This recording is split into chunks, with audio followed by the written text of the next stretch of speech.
I should have known something was wrong when David started leaving his phone face down. 3 years together, and suddenly he's protective of a device that used to lie carelessly on our kitchen counter. Notifications lighting up like a Christmas tree. But I was distracted by bigger things. Bigger lies, as it turned out. It started on a Tuesday in March. I remember because I'd just gotten promoted at work, and I was buzzing with excitement, practically bouncing through our apartment door with takeout from that Italian place we'd been wanting to try. David was sitting on our worn leather couch, the one we'd bought together from a thrift store when we first moved in, back when everything felt possible and our biggest concern was whether we could afford the good coffee. He looked pale. Paler than usual, which was saying something for a man who spent most of his days in front of a computer screen. His hands were shaking slightly as he reached for the remote to mute the television. The silence felt heavy, loaded with something I couldn't quite identify yet. "We need to talk," he said, and those 4 words sent ice through my veins. In 3 years of dating, David had never been one for dramatic declarations or serious conversations.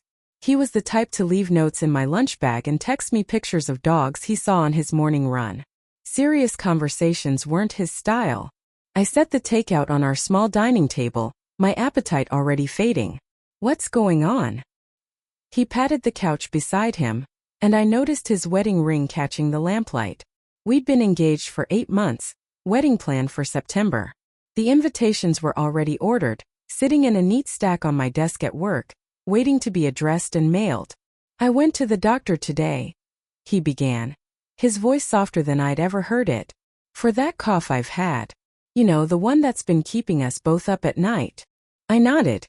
The cough had been persistent, dry and harsh, especially at night. I'd been nagging him for weeks to get it checked out, mixing honey and lemon in his tea, buying different cough drops, even suggesting he sleep in the guest room so we could both get some rest. He'd brushed off my concerns with his usual easy smile and promises to see someone next week. "They found something," he continued, and my world shifted on its axis. "In my lungs. They need to do more tests, but the doctor thinks it might be cancer." The word hung in the air between us like a physical thing, heavy and sharp and wrong. Cancer.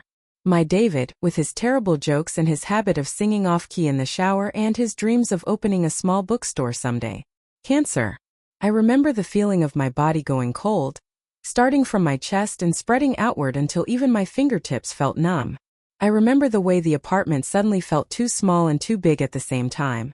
I remember thinking, absurdly, about the Italian food growing cold on our table, the celebration dinner that would never be celebrated. "What does that mean?" I asked, though part of me didn't want to know the answer. David reached for my hand, his palm clammy against mine. "They're not sure yet. We'll know more after the biopsy next week." "But Sarah, if it is what they think it is." He trailed off and I watched a tear slide down his cheek. In 3 years I'd seen David cry exactly twice. Once when his grandmother died, and once during a particularly emotional episode of a show we'd been binge-watching. This was different. This was raw fear. "We'll figure it out." I heard myself saying the words automatic, the kind of thing you say when your brain hasn't caught up to the situation yet. "Whatever it is, we'll handle it together." He squeezed my hand tighter. "I love you so much, Sarah. I need you to know that. No matter what happens, I love you more than I've ever loved anything in my life." That night I lay awake listening to his breathing, cataloging each cough, wondering if it sounded different now that it had a name, a potential diagnosis. I thought about our future, our plans, the life we'd been building together. The wedding invitation seemed suddenly trivial, and yet also more important than ever. If David was sick, really sick, then maybe we should move the wedding up. Maybe we should get married next month, next week, tomorrow. The next morning I called in sick to work. It was the first time I'd ever lied to my boss, but I couldn't imagine sitting through meetings and pretending to care about quarterly reports when my entire world had shifted overnight. Instead, I spent the day researching lung cancer survival rates, treatment options, support groups.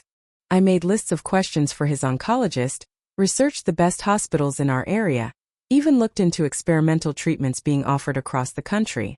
David found me that evening surrounded by printouts and notebooks, my laptop open to yet another medical journal article. He sat down beside me on the floor, gently closing the laptop. "You don't need to do all this," he said softly. "Yes, I do. I replied, gesturing to the papers scattered around us. We need to be prepared. We need to know what we're dealing with. He gathered the papers into a neat stack, his movements careful and deliberate. The biopsy is Friday. We'll know more then.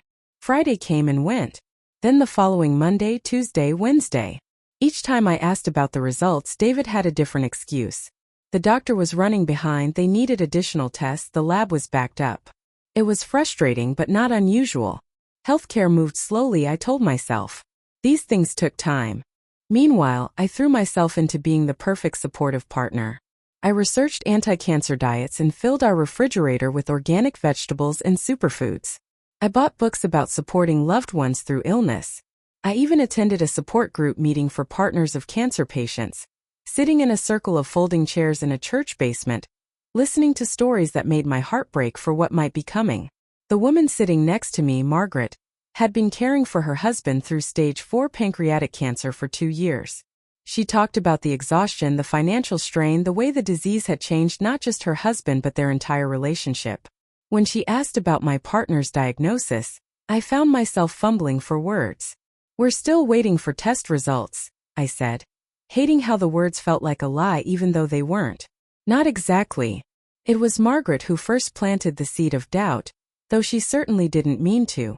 As we walked to our cars after the meeting, she mentioned something that stuck with me. The waiting is the worst part, she said, adjusting her purse strap with tired movements. Though I have to say, most doctors these days are pretty good about getting results back quickly, especially for something as serious as cancer. They know how agonizing the waiting is for families. 3 weeks. It had been 3 weeks since David's supposed biopsy, and we still had no results. When I brought this up to him that night, he seemed agitated for the first time since his initial revelation. Different doctors work differently, Sarah, he said, his voice sharper than usual. I don't want to push them. These things take time. But something in his tone made me pause. David was many things, but he'd never been patient about anything, let alone something as crucial as potential cancer results. This was the man who called restaurants to check on our takeout orders if they took longer than the estimated time. The man who refreshed tracking pages obsessively when we ordered anything online. I started paying closer attention to the small things. The way he'd answer his phone in another room now, claiming it was work calls. The way he'd quickly close his laptop if I walked into the room unexpectedly. The way he seemed to forget details about his supposed medical appointments, mixing up which doctor he'd seen and what they'd told him. And then there was the night I woke up to use the bathroom and found him sitting on our back porch at 2 a.m, talking quietly on his phone. I can't keep doing this, I heard him whisper as I approached the door. She's planning our whole life around this and I can't. I don't know how to stop it now. I froze in the doorway, my bare feet suddenly cold against the hardwood floor. Who was he talking to? And what couldn't he keep doing? When he came back to bed 20 minutes later, I pretended to be asleep. He slipped under the covers carefully, trying not to wake me, and I could feel the tension radiating from his body. Whatever conversation he'd just had, it hadn't gone well. The next morning, I made a decision that would have felt impossible just a month earlier. I was going to follow him to his doctor's appointment. He'd mentioned he had one scheduled for Thursday afternoon, and I'd offered to come with him for the 100th time. He'd declined as usual, saying he didn't want me to miss work for something that might just be routine follow-up. Thursday afternoon, I told my boss I had a family emergency and left work early. I knew David's schedule. Knew he typically left his office around 4:30 for appointments. I parked across the street from his building and waited, feeling like a private investigator in a bad movie. At 4:25, David emerged from the building, just as expected. But instead of heading toward the medical district where his supposed oncologist was located, he turned left and walked 3 blocks to a coffee shop. Our coffee shop, actually. The place where we'd had our first date, where he'd nervously spilled espresso on his shirt while trying to impress me with stories about his job. I watched through the window as he ordered his usual large coffee, no sugar, splash of cream, and settled into a corner booth with his laptop. For 2 hours he sat there working, answering emails, occasionally taking phone calls that looked entirely routine. Nothing about his demeanor suggested a man dealing with potentially life-threatening illness. Nothing suggested a man who just received devastating medical news. At 6:30, he packed up his laptop and headed home. I waited 15 minutes before following, my mind racing with questions I wasn't sure I wanted answered. When I arrived home, David was in the kitchen, stirring something that smelled like chicken soup. He looked up as I walked in, his expression carefully crafted into something that looked like brave sadness. "How did the appointment go?" I asked, hanging my keys on the hook by the door. "Not great," he said, not meeting my eyes. "Dr. Peterson wants to run more tests. The biopsy results were inconclusive." Dr. Peterson. He'd never mentioned a Dr. Peterson before.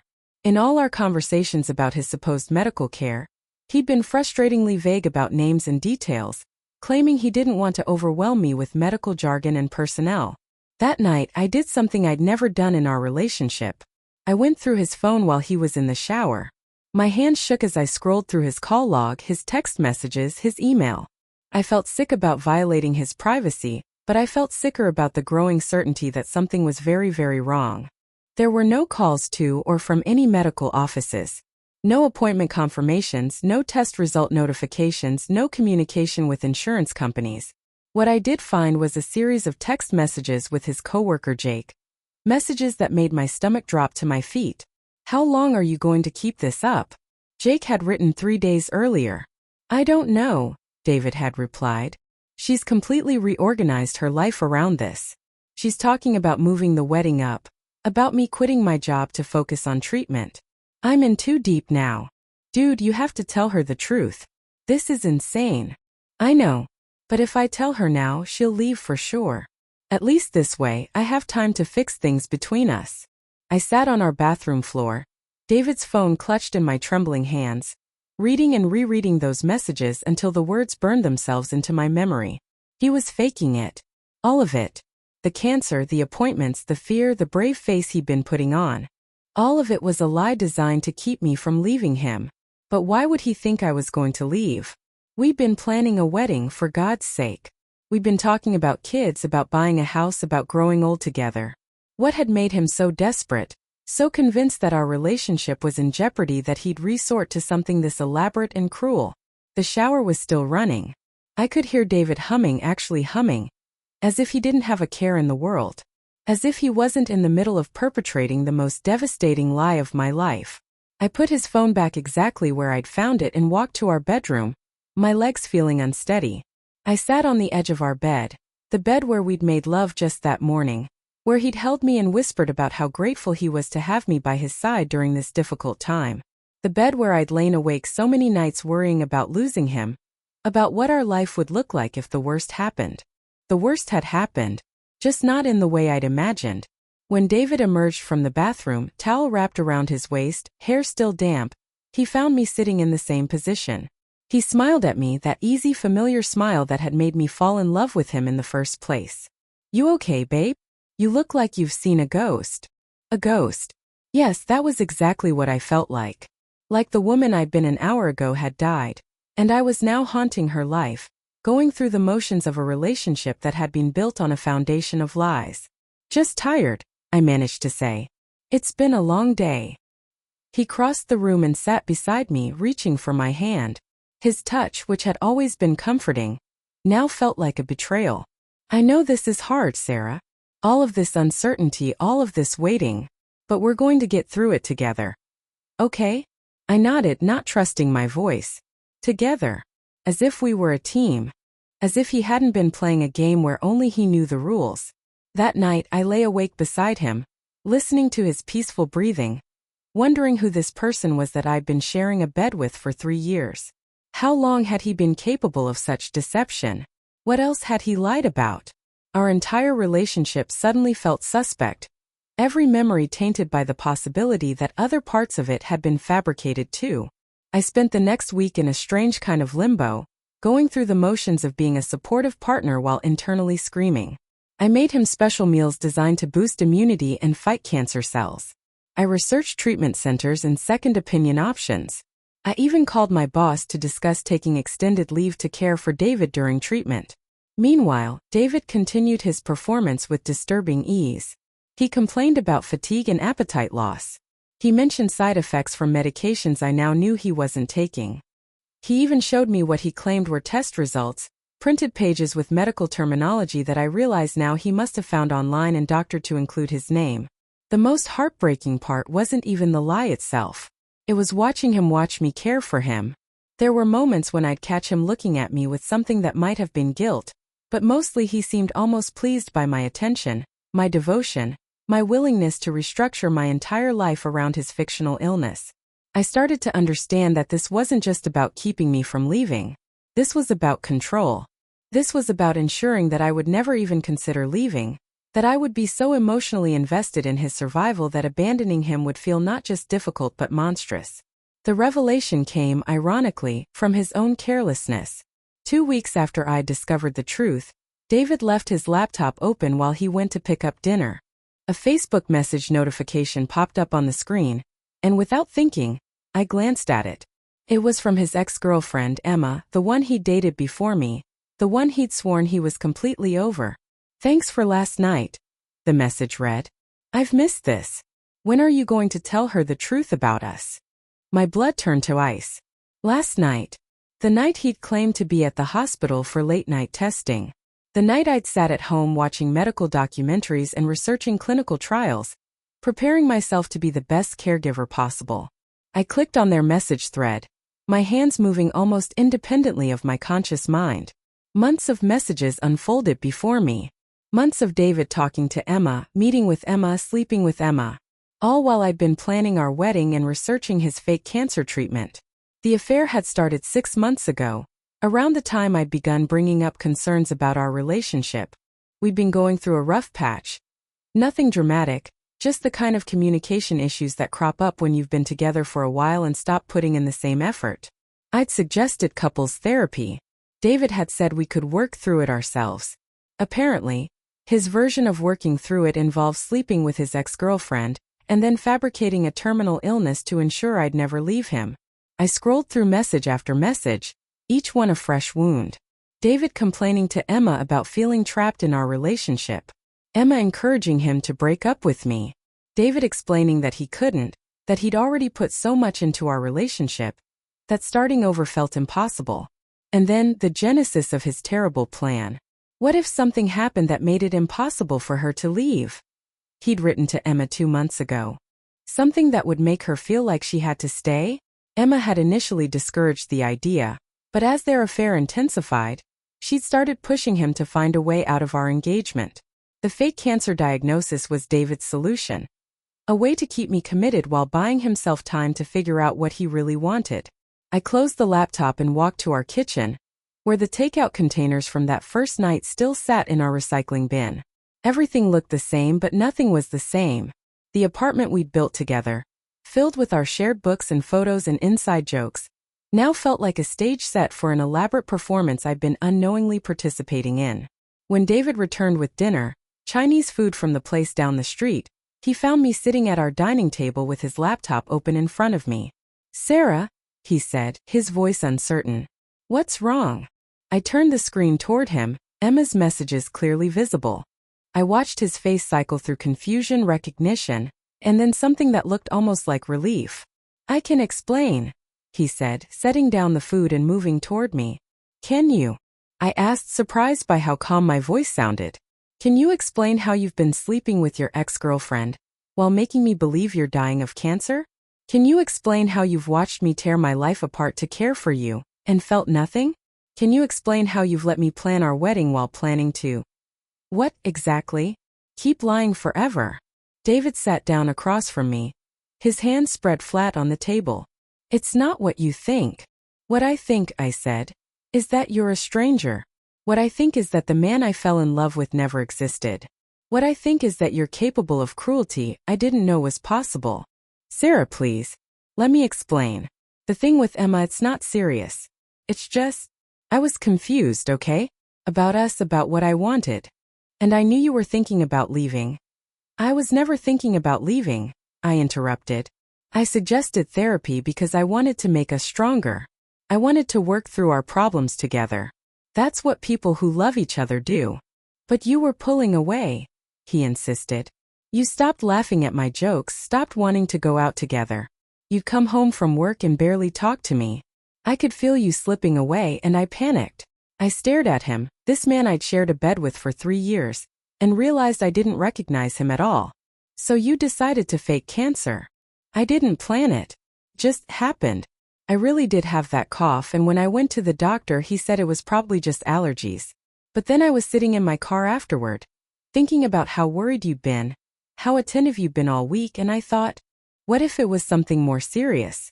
What if you thought I needed you? So you lied. I told you what the doctor might have said. And then when you reacted so strongly, when you immediately started planning to take care of me, I realized how much you still cared. I thought maybe this would give us a chance to reconnect, to remember why we loved each other. I laughed, a sound with no humor in it. While you were sleeping with Emma. David's face crumpled. That was a mistake. That was me being stupid and scared and making terrible decisions. But Sarah, my feelings for you, those have never been fake. I love you. I've always loved you. You have a funny way of showing it, I said, standing up from the table. Lying to me, cheating on me, manipulating me into staying with you through fake sympathy. That's not love, David. I don't know what it is, but it's not love. I walked to our bedroom and began pulling clothes from my dresser, stuffing them into the overnight bag I'd bought for our weekend getaways. David followed me, his voice rising in panic. Where are you going? Sarah, please, we can work through this. We can go to that couples therapy you wanted. We can fix this. I turned to face him, this man who'd convinced me he was dying, who'd let me grieve for a future that was never in jeopardy, who'd watched me sacrifice my emotional well-being for his comfort. You can't fix trust, I said. You can't undo lies this big. You can't take back the way you've made me question every moment of our relationship. But I love you, he said again, as if those 3 words could somehow undo months of deception. No, I replied. You love the idea of me. You love having someone who'll take care of you and support you and never question you. But you don't love me enough to be honest with me. You don't love me enough to respect me. You don't love me enough to trust that I'd choose to stay with you without being manipulated into it. I finished packing and headed for the door. David followed me, his desperation palpable. Sarah, please. I know I screwed up, but don't let this end everything. Don't let one mistake destroy 3 years together. I stopped at our front door, my hand on the handle. One mistake? David, this wasn't a mistake. This was a months-long campaign of emotional manipulation. This was you deciding that my feelings, my autonomy, my right to make informed decisions about my own life mattered less than your fear of being alone. I can change, he said, tears streaming down his face. I can be better. I can be the man you thought I was. And that was when I realized the saddest truth of all. You already were the man I thought you were, David. For 3 years I loved who I thought you were. But that person never existed. You've been performing this whole time. And I fell in love with the performance. I opened the door and stepped into the hallway of our building, the hallway where David had proposed to me 6 months earlier, getting down on one knee between the mailboxes and the emergency exit sign. It had been imperfect and spontaneous and beautiful. Or at least I thought it was beautiful. Now I wondered if even that moment had been calculated, if his proposal had been just another performance designed to lock me in place. Sarah, he called after me, his voice echoing in the stairwell. I really do love you. That was never fake. I didn't turn around, but I stopped walking. Maybe you do love me, David. But love without honesty isn't love at all. It's just possession dressed up in prettier words. The months that followed were the hardest of my life. Not because I missed David, though I did, or at least I missed who I thought he was, but because I had to rebuild my understanding of my own life. I had to re-examine every memory, every moment of happiness, every sign of love and care, wondering what had been real and what had been performance. I moved in with my sister temporarily, sleeping on her couch and trying to explain to friends and family why the wedding was off. I couldn't bring myself to tell most people the truth. It was too complicated, too bizarre, too painful. I simply said we'd grown apart, that we'd realized we weren't compatible long-term. Only my sister knew the whole story, and even she struggled to understand it. I just don't get it, she said one evening as we sat on her porch, sharing a bottle of wine. If he wanted you to stay, why not just try harder? Why not actually address whatever problems you two were having? I've been wondering the same thing. I think because that would have required him to actually change.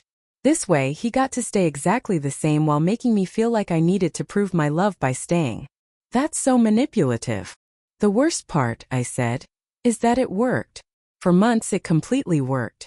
I was so focused on being supportive, on proving I was the kind of partner who'd stick by him through anything, that I never questioned whether anything was worth sticking by him through. My sister was quiet for a moment. Do you think he planned it from the beginning? The whole thing? I've been wrestling with that question for weeks. I think he's an opportunist. I think he saw a chance to solve his problems in a way that made him the victim instead of the one causing problems, and he took it. But I don't think he thought through the consequences. I don't think he considered what it would do to me to believe someone I loved was dying. The grief was real, even though the cancer wasn't. I'd mourned for David, for our future, for the life we'd never have. I'd imagined myself as a young widow, wondered if I'd ever love anyone again after losing my soulmate to such a cruel disease. I'd put my career on hold, depleted my savings account researching treatments, and exhausted myself emotionally preparing for the worst. And all of it had been unnecessary. All of it had been theater for an audience of one, designed to manipulate me into staying in a relationship that David himself wasn't sure he wanted. 3 months after I left, David reached out. Not with apologies or explanations, but with anger. He was frustrated that I wouldn't return his calls, upset that I'd told my family about his deception, hurt that I'd blocked him on social media. You're acting like I committed some unforgivable sin, he wrote in an email that somehow made it past my spam filter. I made a mistake because I was scared of losing you. Isn't that proof of how much I love you? I stared at that email for a long time, marveling at his ability to reframe his cruelty as evidence of his devotion. Even now, even after being caught, he couldn't see what he'd done as fundamentally wrong. In his mind, he was the victim of his own love, driven to desperate measures by the strength of his feelings. I never responded to that email. What could I say? How could I explain to someone who'd convinced a person he loved that he was dying that love doesn't justify deception? How could I make him understand that real love requires trust, honesty, and respect for the other person's autonomy? Instead, I started therapy. Real therapy, not the couples counseling I'd once suggested to David, but individual sessions focused on understanding how I'd missed the signs, how I'd allowed myself to be so thoroughly manipulated, and how I could trust my own judgment in future relationships. My therapist, Dr. Williams, helped me understand that I wasn't naive or stupid for believing David. People who love us aren't supposed to lie to us about life and death matters, she explained during one of our sessions. Your trust in him wasn't a weakness. His willingness to exploit that trust was the problem. But knowing that intellectually and feeling it emotionally were different things. I struggled with self-doubt, with wondering if I'd been too quick to leave, too harsh in my judgment. Maybe David really had been scared. Maybe his desperation had driven him to do something uncharacteristic. Maybe I should have tried harder to work through it. These thoughts plagued me until I had coffee with Margaret, the woman from the support group whose husband really did have cancer. I'd reached out to her months later, needing to apologize for my participation in what felt like a fraud. I feel like I wasted your time, I told her as we sat in a cafe near the hospital where her husband was receiving treatment. I was there under false pretenses, taking up space meant for people who really needed support. Margaret studied my face for a long moment. Honey, she said finally, you were exactly where you needed to be. You were caring for someone you believed was sick. The fact that he wasn't actually sick doesn't make your love any less real, or your grief any less valid. But I was grieving something that wasn't even happening. You were grieving the person you thought you were in love with, she said gently. And that person, the honest one who would never lie about something like cancer, that person really is gone. Your grief is real even if his cancer wasn't. It took me a long time to understand what she meant, but eventually, I began to see that I'd been mourning appropriately.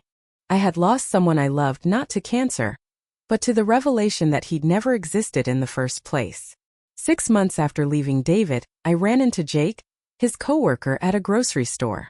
The conversation was awkward, but Jake seemed genuinely remorseful about his role in the deception. I should have talked him out of it, Jake said as we stood awkwardly by the produce section. I should have refused to cover for him or threatened to tell you myself. I knew it was wrong, but I don't know what I thought. Is he still with Emma? I asked, though I wasn't sure I wanted to know the answer. Jake shook his head. That ended a couple weeks after you left. Turns out Emma wasn't interested in actually being with him. She just liked the excitement of an affair. When it wasn't forbidden anymore, it wasn't fun anymore. I felt a complicated mix of emotions at this news. Not satisfaction exactly, but a kind of grim vindication.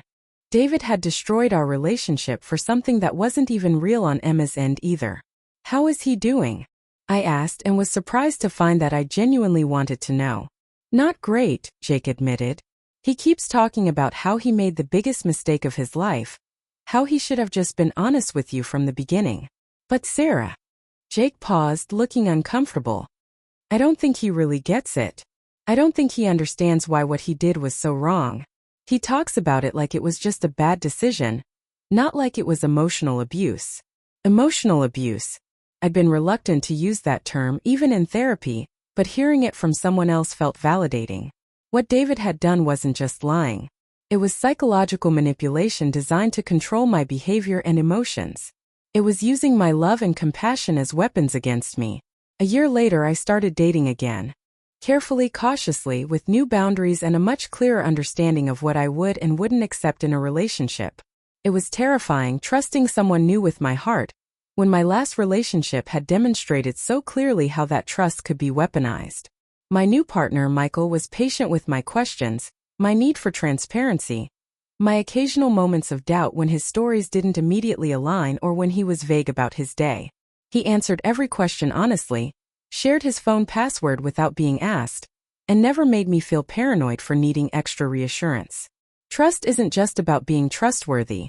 He told me one evening when I'd apologize for asking him to clarify a timeline that had confused me.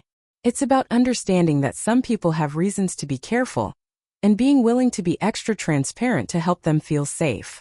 I realized then that David had never made me feel safe, even before the cancer lie. He'd always been slightly evasive, always had explanations that didn't quite add up, always made me feel like I was being too demanding when I asked for clarity or consistency. I'd attributed this to his laid-back personality, his tendency to be disorganized and spontaneous. I'd never considered that it might be evidence of someone who was fundamentally comfortable with deception. 2 years after leaving David, I learned through mutual friends that he'd been diagnosed with actual health issues. Nothing life-threatening, but serious enough to require ongoing treatment and lifestyle changes. The irony wasn't lost on me. He'd lied about being sick to manipulate me into staying, and now that he was actually dealing with health problems, he was facing them alone. I felt sorry for him, but I didn't feel guilty. I'd learned the hard way that my compassion was not responsible for other people's choices. David had forfeited his right to my care when he'd chosen to exploit it. Sometimes I wonder what would have happened if I'd never found out. How long would David have maintained the lie? Would he have gone through with our wedding, pledging to love and honor me while knowing he'd built our relationship on fiction? Would he have ever told me the truth, or would I have spent years, maybe decades, believing I'd married a cancer survivor? The thought makes me feel sick, not just because of the deception but because of how close I came to accepting it. How completely I'd bought into his performance. How willing I'd been to sacrifice my own needs and goals for someone who was actively betraying me. I've learned to be grateful for small things now. Grateful that I found out when I did, before we were married, before we had children, before I'd invested even more of my life in someone who saw my love as a tool to be manipulated rather than a gift to be treasured. I'm grateful for the hard lessons about red flags I'd previously ignored, about the difference between love and control, about the importance of trusting my instincts, even when someone I care about is telling me they're wrong. Most of all, I'm grateful for the reminder that my love, my compassion, my willingness to care for others, these aren't weaknesses to be exploited. They're strengths to be protected, gifts to be given freely to people who've earned them through honesty and respect. David taught me something valuable, though I doubt he meant to. He taught me that the right person won't need to lie to keep me. The right person won't see my compassion as something to exploit, but as something to nurture and protect. The right person will tell me the truth, even when it's difficult, even when it might disappoint me, even when it reveals their own flaws and failures. The right person will trust that my love is strong enough to handle reality, and they won't try to manipulate me into staying through manufactured crises or false emergencies. I think about the woman I was before David's lie, how trusting and open I was, how readily I believed the best in people. Sometimes I mourn for her innocence, for the way she could love without calculating, without constantly cross-referencing stories for inconsistencies, without always having one foot halfway out the door. But I also know that woman needed to grow up. She needed to learn that love without boundaries isn't healthy love, that trust without verification isn't wisdom, that caring for someone shouldn't require you to stop caring for yourself. The woman I am now is more careful, more discerning, but also more confident. I know what I will and won't accept in a relationship. I know the difference between supporting someone through genuine hardship and enabling someone's manipulative behavior. I know that walking away from someone who's lying to me isn't abandonment, it's self-preservation. 3 years later, I married Michael in a small ceremony surrounded by people who'd watched us build our relationship on a foundation of honesty and mutual respect. As I stood at the altar exchanging vows that actually meant something, I thought briefly about David and wondered if he'd learned anything from what happened between us. I hoped he had, not for my sake but for the sake of whoever might love him next. I hoped he'd learned that real love doesn't require deception, that authentic connection is impossible when one person is performing and the other is believing the performance. But mostly I tried not to think about David at all. He'd taken up enough space in my life, consumed enough of my emotional energy, cost me enough sleep and peace of mind. I'd given him 3 years of my life and months of unnecessary grief. I wasn't going to give him my wedding day too. As Michael and I kissed to seal our marriage, surrounded by friends and family who knew our real story, who'd watched us navigate challenges with honesty and communication, I felt something I'd never felt with David, even in our best moments. I felt safe. Safe to be myself, safe to express my needs and concerns, safe to trust that the person I was committing my life to was exactly who he appeared to be. Safe in the knowledge that if problems arose in our marriage, we'd face them together honestly rather than one of us manufacturing fake crises to avoid real ones. The reception was small but joyful, full of dancing and laughter and toasts that celebrated not just our love, but our commitment to building something real together. My sister gave a speech about second chances and the courage it takes to love again after betrayal. My father talked about the importance of choosing partners who see your trust as sacred rather than exploitable. Later that night, as Michael and I sat on the deck of our honeymoon cabin, watching stars that seemed impossibly bright in the clear mountain air, he asked me something I'd been wondering about myself. Do you ever regret how everything happened with David? Do you ever wish you tried harder to work through it? I considered the question seriously, the way I'd learned to consider all difficult questions in the years since David's deception. Did I regret leaving him? Did I regret not giving him a second chance to prove he could change? I regret that it happened at all, I said finally. I regret that someone I loved was capable of hurting me that way. I regret the time I lost, the energy I wasted, the way it made me question my own judgment for so long. Michael nodded, understanding the distinction. But I don't regret leaving, I continued. I don't regret refusing to accept that kind of treatment. Because if I'd stayed, if I tried to work through it, I would have been teaching him that lying to me had no real consequences. I would have been telling him that my emotional well-being was less important than his fear of being alone. And you would never have been able to trust him completely again, Michael added softly. Exactly. And what kind of marriage would that have been? What kind of life would that have been? Always wondering if he was telling me the truth, always second-guessing my own perceptions. We sat in comfortable silence for a while, listening to the night sounds of the forest around us. Finally, Michael spoke again.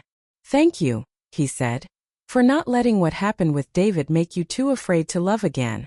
For being willing to trust me even though trusting someone had hurt you so badly before. I reached for his hand, solid and warm and real. Thank you for being worth the risk. And that, I realized, was the lesson I'd needed to learn. Not that I should never trust anyone again, not that love was inherently dangerous, not that I was naive for believing someone who claimed to love me. The lesson was that some people are worth the risk of loving and some aren't. The key is learning to tell the difference. David had shown me who he was through his actions, not his words. He'd shown me that he was someone who would lie about life and death matters to get what he wanted. He'd shown me that he viewed my love as something to be exploited rather than treasured. He'd shown me that his comfort mattered more to him than my emotional well-being. Michael had shown me something different. He'd shown me that he was someone who told me difficult truths even when easier lies were available. He'd shown me that he saw my trust as something precious to be protected. He'd shown me that my happiness was as important to him as his own. The difference wasn't subtle. It was night and day, black and white, the difference between someone who loved me and someone who loved the idea of being loved by me. I still think about David sometimes, usually when I hear stories about other people's relationship betrayals or when I'm reminded of how completely someone can fool the people closest to them. I wonder if he ever tells the truth about what happened between us, or if he's created a version of our story where he's the wounded party, where I'm the one who abandoned him in his time of need. I wonder if he's learned to build relationships on honesty, or if he's still looking for ways to avoid the hard work of genuine intimacy. I wonder if he understands now that real love requires vulnerability, not manipulation. But these thoughts don't consume me anymore. They're more like checking an old wound that's finally healed, running your finger over a scar to confirm that the pain is really gone. Because it is gone. The pain, the self-doubt, the fear that I'd made the wrong choice by leaving. All of it has been replaced by something better. The knowledge that I'm capable of loving deeply without losing myself, that I can trust my instincts, that I deserve relationships built on truth rather than convenient fiction. David thought he was protecting our relationship by lying to me. What he was actually doing was destroying it from the inside, creating a connection based on false premises and manipulated emotions.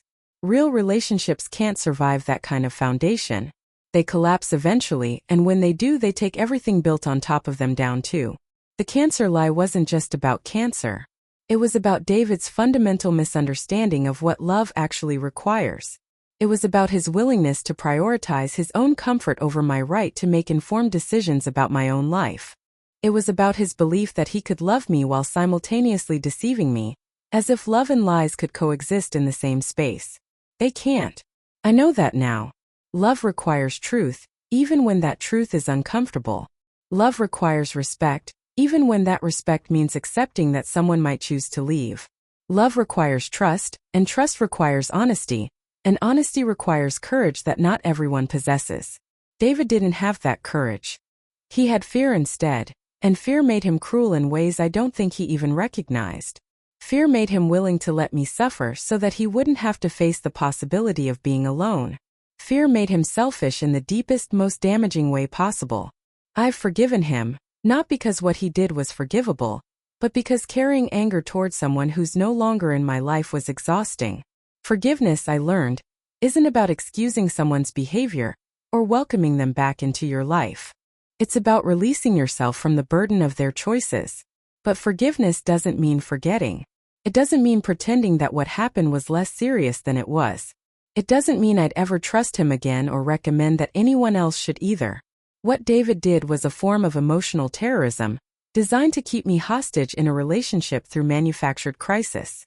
It was cruel, calculated, and deeply damaging. The fact that he did it because he loved me, or thought he loved me, doesn't make it any less wrong. Love isn't supposed to hurt like that. Love isn't supposed to require deception to maintain itself. Love isn't supposed to leave you feeling grateful for crumbs of honesty, or surprised when someone treats you with basic respect. Real love feels different. It feels safe and honest and reciprocal. It feels like partnership rather than performance, like collaboration rather than manipulation. It feels like coming home to yourself rather than losing yourself in someone else's version of who you should be. I know this now because I'm living it now. Michael and I have been married for 2 years, together for 4, and I've never once doubted his honesty or questioned his motives.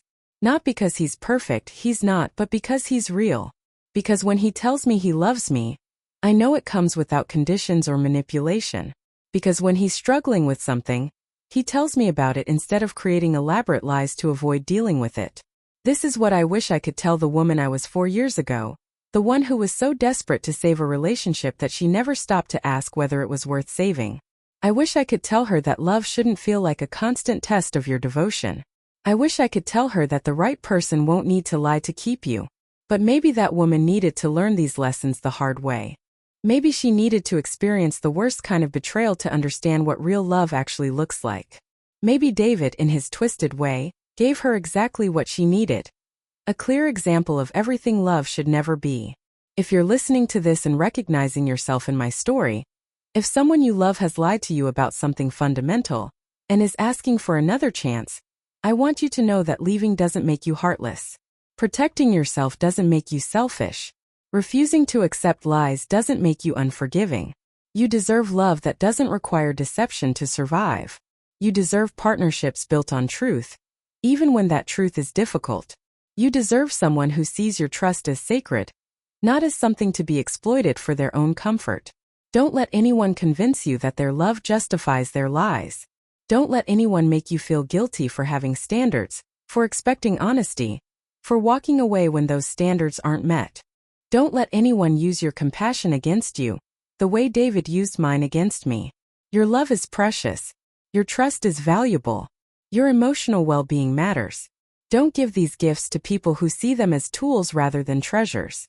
And if someone has already betrayed your trust in a fundamental way, know that walking away is not giving up on love. It's making space for the kind of love you actually deserve, the kind that doesn't require you to sacrifice your peace of mind or your sense of reality. David taught me what love isn't. Michael is teaching me what love is. Both lessons were necessary, though one was infinitely more painful than the other. The cancer lie changed me, but it didn't break me. It made me wiser, more discerning, more protective of my own heart. It taught me that some betrayals are too deep to forgive, some trust too shattered to rebuild, some relationships too damaged to salvage. But it also taught me that I'm stronger than I thought I was. Strong enough to leave when leaving was necessary. Strong enough to rebuild when everything fell apart. Strong enough to love again, more carefully but no less deeply. That strength came from David's lie, ironically enough. In trying to keep me weak and dependent through deception, he accidentally showed me how powerful I really was. How capable I was of making difficult decisions and standing by them. How worthy I was of something better than what he was offering. So in a way I'm grateful. Not for the pain, not for the months of unnecessary grief, not for the way his lie made me question everything I thought I knew about love and trust in myself, but grateful for the clarity it eventually brought, the strength it revealed, the standards it helped me establish. I'm grateful that I learned these lessons with David, rather than with someone who might have mattered more. I'm grateful that his lie revealed itself before we were married, before we had children, before I'd invested even more of my life in someone who saw deception as an acceptable tool for maintaining relationships. And I'm grateful that loving him and leaving him taught me exactly what I was looking for in the person I'd spend the rest of my life with. Someone honest enough to tell me hard truths. Someone secure enough not to need lies to keep me. Someone who loves me enough to trust me with reality, even when reality is complicated or uncomfortable. That person exists. I found him. But I never could have recognized him if I hadn't first learned to recognize what he wasn't by living through David's lie and finding the courage to walk away from it. The cancer lie was the worst thing that ever happened to me. It was also one of the most important things that ever happened to me. It broke my heart, but it also opened my eyes. It cost me 3 years with the wrong person, but it led me to a lifetime with the right one. Sometimes the most devastating betrayals become the most necessary lessons. Sometimes the people who hurt us the most teach us the most about what we actually deserve. Sometimes you have to lose everything you thought you wanted to find everything you actually need. I lost David, but I found myself. I lost the fantasy of who I thought he was, but I gained the reality of who I actually am. I lost my naive faith in love, but I gained something better. The wisdom to recognize love when it's real and the courage to demand nothing less. That's worth more than any lie ever could be.